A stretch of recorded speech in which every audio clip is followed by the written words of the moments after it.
The Yellow Face. Part 1. Sherlock Holmes did not like aimless physical exercise, but one spring day I persuaded him to go for a walk with me in the park. We walked for 2 hours, and it was almost 5 when we returned to Baker Street. "I beg your pardon, sir," said our page boy as we entered. "There was a man waiting for you. He was a very restless gentleman. He walked all around the room saying, 'Isn't Mr. Holmes going to return?' Finally, he left." You see, Holmes said to me. I needed a case, and now I have lost this one because we went for a walk in the park. Hello? That's not your pipe on the table? Well, that man must have a very big problem, because he left his pipe. It is obvious that he likes this particular pipe very much. "How do you know that he likes it very much?" I asked. Well, Explained Holmes. I think this pipe costs around 7 and 6pence. Now, look, it has been mended twice with silver bands that probably cost more than the pipe itself. So this man must like his pipe very much, if he prefers to mend it instead of buying a new one with the same money. Just then, as Holmes was talking, we heard someone walking up the stairs, and then a man walked into the room without knocking. "I beg your pardon," said the man. "I should have knocked, but I am very upset, and I need help." The man then took off his hat and sat down on a chair. "My dear Mr. Grant Munro," began Holmes. Our visitor jumped from his chair. "What?" he cried. "You know my name?" "If you want to preserve your incognito," said Holmes, smiling, "then you should not write your name on the inside of your hat, or else you should turn the inside of your hat away from the person whom you are addressing. Anyway, my friend and I have heard many strange secrets in this room, and we have had the fortune to help many people. Please tell us the facts of your case." "The facts are these, Mr. Holmes," he said. "I have been married for 3 years, and my wife and I were very happy until last Monday. Suddenly, a barrier appeared between us, and she has become like a stranger to me. I want to know why. But, Mr. Holmes, I am sure that my wife loves me." "Please let me have the facts, Mr. Munro," said Holmes with some impatience. Effie, my wife, was a young widow, only 25 years old when I met her. Her name then was Mrs. Hebron. She went to America when she was very young and lived in the town of Atlanta, where she married a man called Hebron, who was a lawyer. They had 1 child, but there was a yellow fever epidemic there, and both her husband and child died of it. I have seen his death certificate. After this tragedy, she decided to leave America and come back to England to live with her aunt. I should also mention that her husband left her a large amount of money. This money was invested, and she can live very well with the income from it. She met me after 6 months in England. We fell in love with each other, and we married a few weeks afterwards. I am a hop merchant, and I too have a good income. We rented a nice house in the country near Norbury. There is an inn and 2 houses near our house, and a single cottage across the field in front of our house. Until this recent incident, my wife and I lived very happily there. There is one more thing I should tell you. When we married, my wife put all her money in my name. I did not think this was a good idea, but she insisted. Well, about 6 weeks ago, she came and asked me for some. "Jack," she said, "when you took my money, you said that if I ever wanted some, I should just ask you." "Certainly," I said. "It's your money. How much do you want?" £100, she said. "What for?" I asked, very surprised by the large amount. "Oh," she said playfully. "You said that you were only my banker, and bankers never ask questions, you know." I was not happy about this, because this was the first time that there was a secret between us. I gave her the cheque and forgot about the matter. It may have nothing to do with what happened afterwards, but I thought that I should mention it. Anyway, I told you that there is a cottage near our house. Well, I like walking past that cottage, and last Monday, as I walked past the cottage, I saw an empty van going away from the cottage and furniture in front of the cottage. Someone was finally going to live there. I was looking at the cottage when suddenly I saw a face watching me from an upper window. There was something strange about the face, Mr. Holmes, that frightened me. I was not very near, but there was something unnatural and inhuman about the face.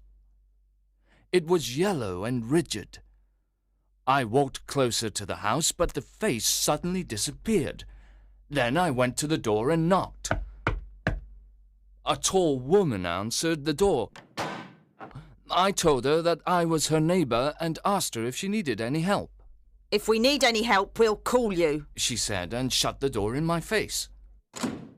That night I did not tell my wife about the strange face and the rude woman, but I did tell her that people were now living in the cottage. That same night, something strange happened. In the middle of the night, when I was not completely asleep, I became aware that my wife was dressed and was leaving the room. She looked very frightened and nervous. I waited for about 20 minutes, and then she returned. "Where have you been, Effie?" I asked as she entered. She moved back quickly with fright. Are you awake, Jack? She cried with a nervous laugh. She told me that she had wanted some fresh air, but I did not believe her. What was my wife hiding from me? The next day I had to go to the city, but I was so worried about my wife that I returned early to Norbury at about 1 o'clock. Walking home, I went past the cottage. I stopped for a minute in front of it to look for that strange face. As I stood there, imagine my surprise, Mr. Holmes, when the door suddenly opened and my wife walked out. "Oh, Jack," she said. "I came here to see if our new neighbours needed anything. Why are you looking at me like that? Are you angry with me?" "So," I said, "this is where you went during the night." "What do you mean?" she cried. "You came here. I am sure of it. Who are these people?" "I have not been here before." "I know you are not telling me the truth. I'm going to enter the cottage and discover the truth." "Please don't go in, Jack," she cried. "I promise that I will tell you everything someday, but if you enter now, you will cause great sadness." Then she held me tightly, and I tried to push her off. "Trust me, Jack," she cried. "You will not be sorry. If you come home with me, all will be well. If you force your way into that cottage, our marriage is finished." "I will trust you," I said, "if you promise never to come here again." She was greatly relieved. Then, as we started to leave, I looked up, and there was that yellow face watching us out of the upper window. What link could there be between that creature and my wife? After that, everything went well. But one day I returned home early. I discovered that my wife had been to the cottage again, so I went to the cottage. I walked into the house and found no one. But upstairs I found a comfortable room, and on the mantelpiece stood a full-length photograph of my wife. I am sure that our maid had warned them that I was arriving, and they all went away. That is why I didn't find anyone there. When I saw my wife again, I told her that there could be no peace between us until she told me the truth. That was yesterday, Mr. Holmes, and then I decided to come and see you for help." After hearing this strange story, Holmes sat silent for a few minutes, thinking. Then he said, "Are you sure that the yellow face was a man's face?" "Each time I saw it," he replied, "I saw it from a distance, so I am not sure." "When did your wife ask you for the money?" asked Holmes. Almost 2 months ago. Have you ever seen a photograph of her first husband? No, there was a great fire in Atlanta after her husband's death, and all her papers were destroyed. And yet she had a death certificate. Have you ever seen it? Yes, she got a duplicate after the fire. Have you ever met anyone who knew your wife in America? No, Has she ever talked about visiting America again? no, Has she ever received letters from there? no, I don't think so. Thank you. Concluded Holmes. Now, go back to Norbury, and when you see that those people have returned to the cottage, call us. It will be easy to solve this mystery. Part 2. Then Mr. Grant Munro left, and Holmes and I discussed the case. I'm afraid that this is a case of blackmail, Said Holmes. And who is the blackmailer? I asked. Well, it must be that creature with the yellow face. Upon my word, Watson, there is something very attractive about that yellow face at the window, and I would not miss this case for worlds. Have you got a theory? I asked. Yes, Holmes replied. I think her first husband is in the cottage. This is what I think happened. This woman was married in America. Her husband got a terrible disease. That is why he has that horrible yellow face. She ran away from him at last and came back to England, where she changed her name and started a new life. After 3 years of marriage, she feels safe again. But her first husband, or some unscrupulous woman attached to him, discovers where she lives. They write to her and tell her to send them £100, or they will tell her new husband everything. When her husband tells her that someone is living in the cottage, she knows that they are her blackmailers. In the middle of the night, while her husband is sleeping, she decides to go to the cottage. That night, she is not able to convince her blackmailers to leave her alone, so she returns the next day.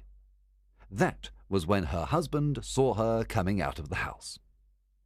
She then promises her husband that she will not return, but she wants to get rid of her blackmailers. She decides to go again, and this time she brings a photograph, which they probably asked her for. Fortunately for her, her maid warns her that her husband is coming, and she and her blackmailers leave the house in time. Now we can do nothing except wait for Mr. Munro to call us, and then we will see if my theory is correct. We did not have to wait long. After tea, we received a message from Mr. Munro saying, There are people in the house. That night, Holmes and I took a train to Norbury. Mr. Munro was waiting for us at the station, and he took us to the cottage. When we arrived there, Holmes asked Mr. Munro if he was sure he wanted to enter the cottage. Mr. Munro said he was sure, and we went to the door of the cottage. As we approached the door, a woman suddenly appeared. It was Effie. For God's sake, don't, Jack! She cried. Trust me! I have trusted you too long, Effie. He cried sternly. Let go of me. My friends and I are going to solve this mystery. We rushed up the stairs to the lighted room. In one corner there was a desk, and at that desk there appeared to be a little girl. Her face was turned away from us when we entered the room, but we could see she was wearing a red dress and long white gloves. She turned around to us, and I gave a cry of surprise and horror.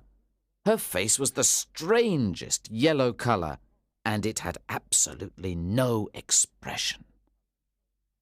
A moment later the mystery was explained. Holmes, with a laugh, put his hand behind the ear of the little girl and pulled off the mask, and there was a little coal-black girl. She laughed, and I laughed too, but Grant Munro stood staring with his hand holding his throat. My God! He cried. What does this mean? I will tell you everything. cried his wife with a proud face. You have forced me, and now we must both accept the situation. My husband died at Atlanta. My child survived. Your child? cried Grant Munro. She pulled out a locket, and inside the locket was the picture of a very handsome and intelligent man, but a man who was obviously of African descent. This is John Hebron of Atlanta, said Mrs. Munro. and he was a very noble man. I cut myself off from my race to marry him, but I never regretted it for a moment. Unfortunately, our only child took after his people rather than mine. She's very dark, but she is my dear little girl. When the little girl heard these words, she ran to her mother. I left her in America with a trusted servant, Mrs. Munro continued. because she was not very healthy, but I never considered abandoning her. When I met you by chance and learned to love you, I was afraid to tell you about my child. I was afraid to lose you. I kept her existence a secret from you for 3 years. But finally, I had to see my little girl. I sent the servant £100 and told her to come to this cottage. I took every possible precaution so that there would not be gossip about a little black girl. That is why she wore that yellow mask. You told me about her arrival in the cottage, and that night I had to see her, and that was the beginning of my troubles. And now, tonight, you know everything. What are you going to do about me and my child? Mr. Grant Munro did not say anything for 2 minutes, and his answer was one of which I love to think. He lifted the little child, kissed her, and with the little girl in his arms, he gave his other hand to his wife. We can talk it over more comfortably at home, He said. I am not a very good man, Effie, but I think that I am better than you thought. We all left the cottage together, and then Holmes and I returned to London. We did not say another word about the case until late that night at Holmes's house in Baker Street, just before Holmes went to bed.